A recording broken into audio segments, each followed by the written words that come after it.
rather annoyingly, I'm having to shoot this video again.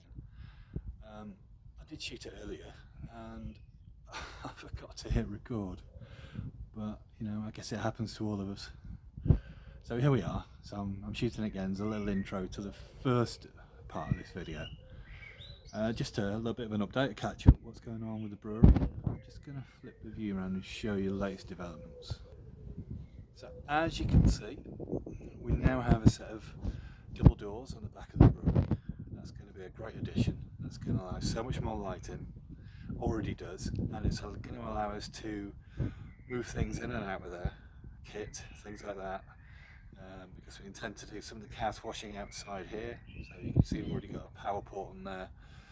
We'll be getting a water supply out through that back wall.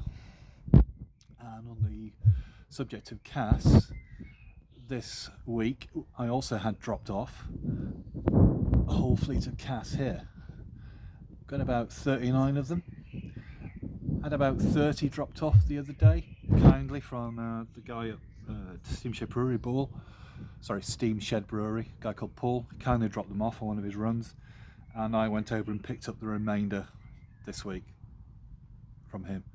But on to what's been happening inside the brewery today, which would probably explain why I look a bit of a mess, covered in concrete dust and whatever else.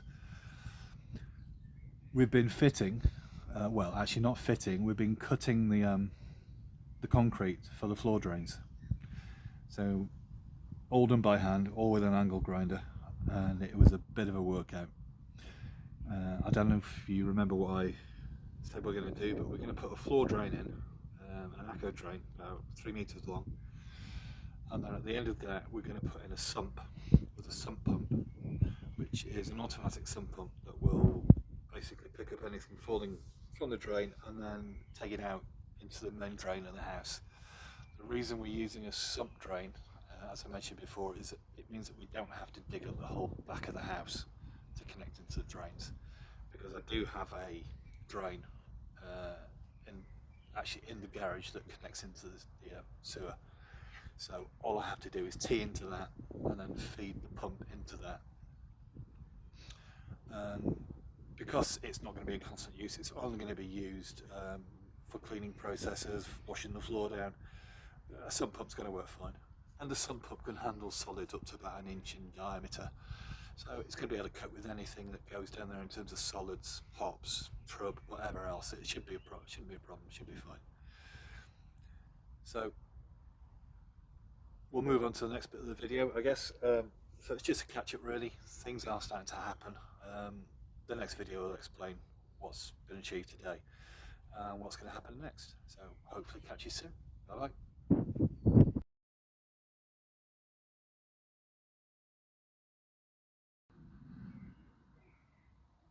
So there we go. That's the trench cut all the way up to the top, and there is the cutout for the manhole, which you see just there. And then we've got a branch running off to the side wall, and that's where we're going to come out up through the ground, and that's where the electrical lead and the outlet for the pump will join that drain pipe there. So that should be okay. That gets going. That was a bit of a job, doing that with an angle grinder. A bit of a workout, but got through. Quite a bit of mess, but most of it's clean up. I managed to control most of it, but there's still a bit to clean up, but I'm not going to worry too much about that because the floor's going to need repainting once I've got these drains in, so I'll do a massive cleanup at that point then. So the next job is to break all that up with the SDS drill, get it all out, dig it down, put in a layer of cement at the bottom, seat the drain channels in, make sure they're nice and level with a bit of a fall towards this end, get those set in place, and then we should be good to go with the floor drains. And then the next job after that is to get all the electrics sorted, and then once that's done we'll replace the up and over door for a set of side hinge doors. That's not really that critical at this moment in time.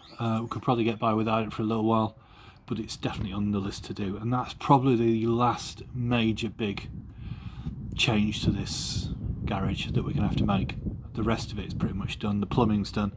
Like I say, it's just the electrics and those front doors. They shouldn't be too bad because the opening's a standard opening, so I can get a set of side hinge doors to fit those quite easily, and get somebody to come and take away the old one for scrap, unless somebody wants to buy it.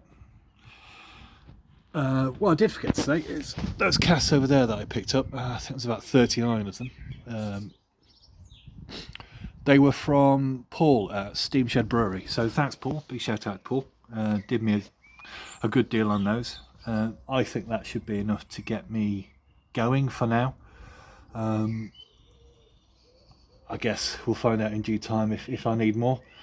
Interestingly, when I was chatting to some of the people I'm going to be supplying, I thought there might be a preference for some people to have pins, but that's not the case.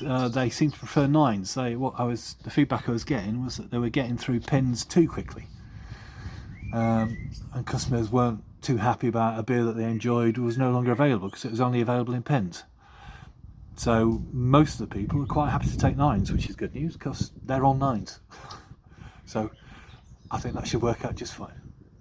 Anyway, I'm going to sign off now. So this is really just a quick catch up on a bit of progress in the brewery. There'll be a bit more to come in the next few days, hopefully.